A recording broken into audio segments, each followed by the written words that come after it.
प्रशिक्षुओं, मैं हिमांशु द्विवेदी। मैंने आपको अपने पिछले वीडियो में खिलाफत आंदोलन के बारे में समझाने का प्रयास किया था। उसी क्रम में आगे चलते हुए आज अगला उप प्रकरण जो है आपका वो है असहयोग आंदोलन 1920 में, जो कि मोहनदास करमचंद गांधी द्वारा संचालित था। तो आज हम इस वीडियो के माध्यम से समझेंगे कि किन कारणों से यह असहयोग आंदोलन चलाया गया और उसका भारतीय स्वाधीनता संग्राम में क्या प्रभाव पड़ा। तो चलिए शुरू करते हैं। असहयोग आंदोलन 1920।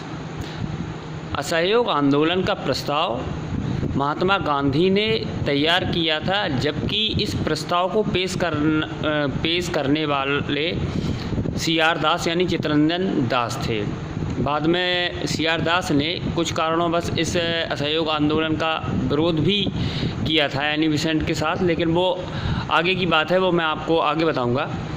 असहयोग आंदोलन जो चलाया गया उसका मुख्य उद्देश्य ये था कि स्वराज की मांग जो थी, यानी हमारा शासन हमारे हाथ हो, इसको लेके चलाया गया। मोहनदास करमचंद गांधी ने 1 अगस्त 1920 को इस आंदोलन का श्री गणेश प्रारंभ किया और यह श्री गणेश कोलकाता में आयोजित कांग्रेस के अधिवेशन में हुआ। असहयोग आंदोलन के प्रस्ताव पर जो मोहर लगाई गई वो लगाई गई दिसंबर 1920 में, जो नागपुर में दूसरा कांग्रेस का अधिवेशन आयोजित हुआ था उसमें। तो असहयोग आंदोलन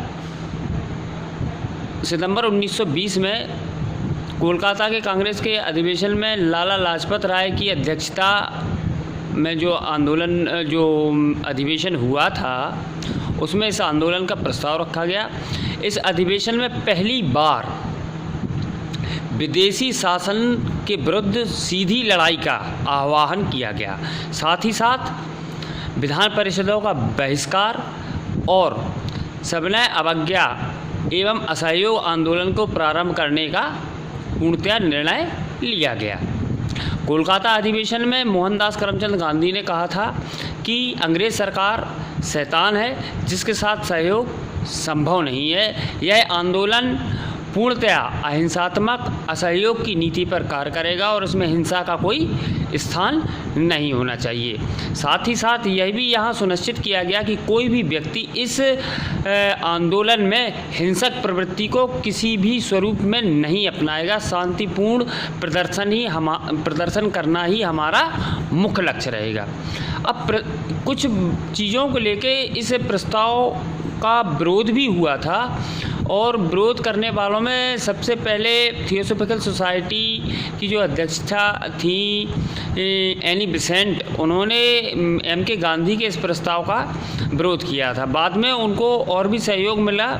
उन्होंने अपने वक्तव्य में कहा था कि यह प्रस्ताव भारतीय स्वतंत्रता के लिए एक बड़ा धक्का है। इस आंदोलन का सफल होना एक बड़ी अनिश्चितता है।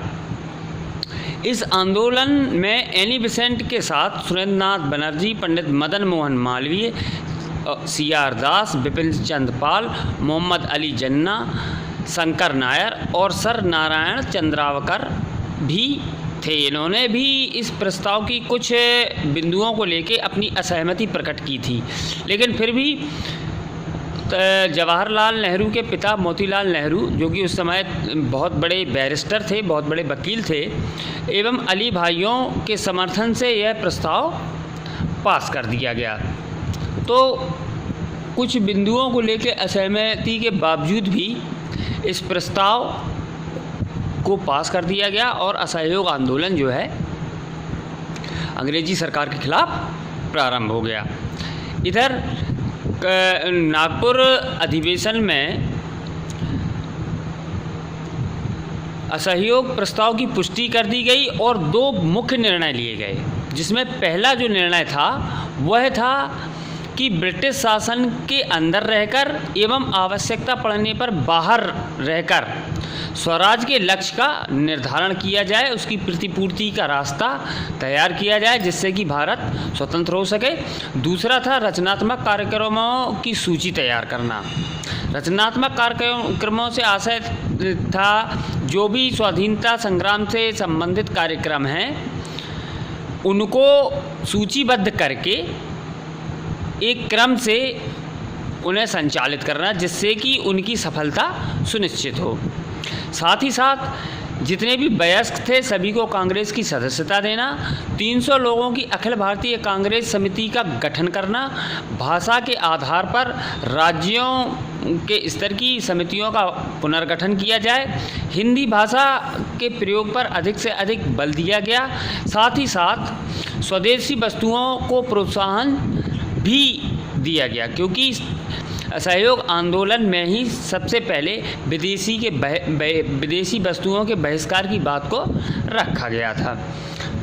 तो इस तरह से नागपुर अधिवेशन में इस आंदोलन के अखिल भारतीय स्वरूप का निर्धारण सुनिश्चित हुआ और जिन जिन आधारभूत सिद्धांतों को इसमें रखा गया वह भी मैं आपको क्रमबद्ध तरीके से बताए दे रहा हूँ कि नंबर 1 पे है सरकारी उपाधि एवं अवैतनिक सरकारी पदों को तत्काल प्रभाव से छोड़ दिया जाए। दूसरा था सरकार द्वारा आयोजित सरकारी अर्ध सरकारी उत्सवों का बहिष्कार किया जाए। यहाँ सरकारी अर्ध सरकारी उत्सवों से आशय हमारा उन उत्सवों से है जो सरकार के द्वारा समय समय पर चलाए जाते थे और जो ब्रिटिश सरकार का गुणगान किया करते थे। नंबर 3 स्थानीय संस्थाओं की सरकारी सदस्यता से त्यागपत्र दे दिया जाए, यानी कि जो लोग सरकारी नौकरी तत्कालीन समय में अंग्रेजी सरकार की नौकरी कर रहे थे वो जो है अपनी नौकरी का त्याग कर दें। इसके अलावा सरकारी विद्यालय जो कि अंग्रेजी शासन द्वारा संचालित थे, महाविद्यालयों का बहिष्कार किया जाए और अधिवक्ता जो हैं न्यायालयों के कार्य से पूर्ण रूप से विरत हो जाएं, न्यायालयों का बहिष्कार कर दें। साथ ही साथ आपस में जो भी विवाद हैं वो पंचायत स्तर पर ही निपटा लिए जाएं। नंबर 6 असैनिक श्रमिक व कर्मचारी वर्ग मेसोपोटामिया में जाकर नौकरी करने से मना कर दें। मेसोपोटामिया से आशय है मध्य एशिया से, वहाँ भी तत्कालीन समय में अंग्रेजी शासन था तो भारतीय श्रमिकों को वहाँ काम के लिए भेज दिया जाता था, तो वो लोग भी जाने से मना कर दें। और अंतिम बिंदु जो था वो बहुत महत्वपूर्ण था, वह था कि जो भी विदेशी सामान भारत में आ रहा है उसको पूर्ण रूप से बहिष्कृत कर दिया जाए जिससे कि अंग्रेजी सरकार को कहीं ना कहीं राजस्व ना मिल पाए। और ये सभी जानते हैं कि कोई भी सरकार हो वह राजस्व से कभी भी समझौता करना पसंद नहीं करती किसी भी कीमत पे। तो इस तरीके से कुछ ये बिंदु थे जो असहयोग आंदोलन के आधारभूत सिद्धांत बने। अब मैं बात करूंगा असहयोग आंदोलन में जो निर्णय लिए गए जिनका मुख्य आधार सामाजिक, राजनीतिक एवं शैक्षिक परिवेश से था। उनमें नंबर 1 शराब की दुकानों का बहिष्कार, शराब से अंग्रेजी सरकार को राजस्व मिलता था। हिंदू मुस्लिम एकता व अहिंसा पर बल, हिंदू और मुसलमान दोनों एकत्र रहें। सरकार के द्वारा जो डिवाइड एंड रूल चल रहा है, जो फूट डालो और राज करो की नीति चल रही है, उसको समझकर सरकार को किसी भी प्रकार से कोई अवसर प्रदान न करना। साथ ही साथ अहिंसा पर बल कि किसी भी स्वरूप में हिंसक नहीं होना है। अगला था जात पात एवं छुआछूत का विरोध। समाज में जो निम्न वर्ग था, जो ब्राह्मण, क्षत्रिय, वैश्य, शूद्र की एक कोरी कल्पना थी, उससे दूर रहा जाए। साथ ही साथ छुआछूत जो समाज में एक बड़ी सामाजिक बीमारी का रूप लिए थी, उसका भी पुरजोर विरोध किया जाए। नंबर 4, समाज के सभी वर्गों की हिस्सेदारी आंदोलन में सुनिश्चित करना। ये बड़ा महत्वपूर्ण तथ्य था, क्योंकि बिना मैन पावर के कोई भी सामाजिक कार्य, कोई भी सोशल वर्क सक्सेस नहीं हो सकता। इसके बाद स्वदेशी वस्तुओं का उपयोग, विदेशी वस्तुओं का बहिष्कार, खादी का उपयोग करना, हाथ से बुने हुए कपड़ों को पहनना, जो रेडीमेड अंग्रेजी शासन के द्वारा इंग्लैंड से भारत में आयात करवाया जा रहा था, उस पर पूर्णतया से लगाम लगा देना। कड़े कानूनों, अगला पॉइंट है कड़े कानूनों की सविनय अवज्ञा करना। कड़े कानून जो जनहित विरोधी कानून थे, उन कानूनों को विनम्रतापूर्वक अस्वीकार कर देना, यानी किसी भी प्रकार से हिंसक प्रवृत्ति को न अपनाना। अगला पॉइंट था अंग्रेजी सरकार द्वारा जितने भी स्कूल और कॉलेज स्थापित हैं, उनमें कोई भी भारतीय बच्चा जो है वो प्रवेश ना ले।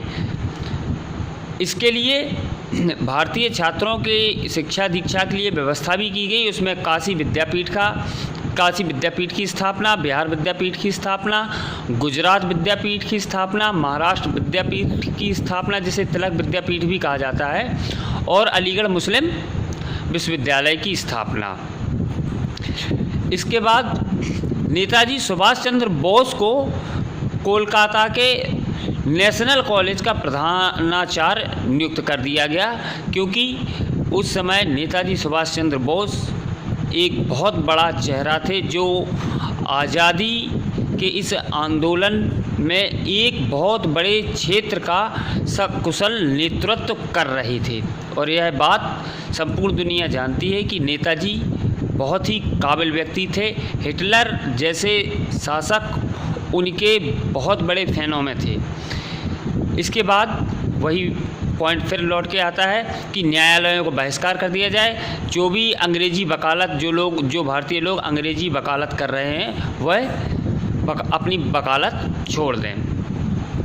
और अंतिम बिंदु था राजस्व का बहिष्कार, जो कि बहुत ही खतरनाक बिंदु था, जिसके तहत सरकार कभी भी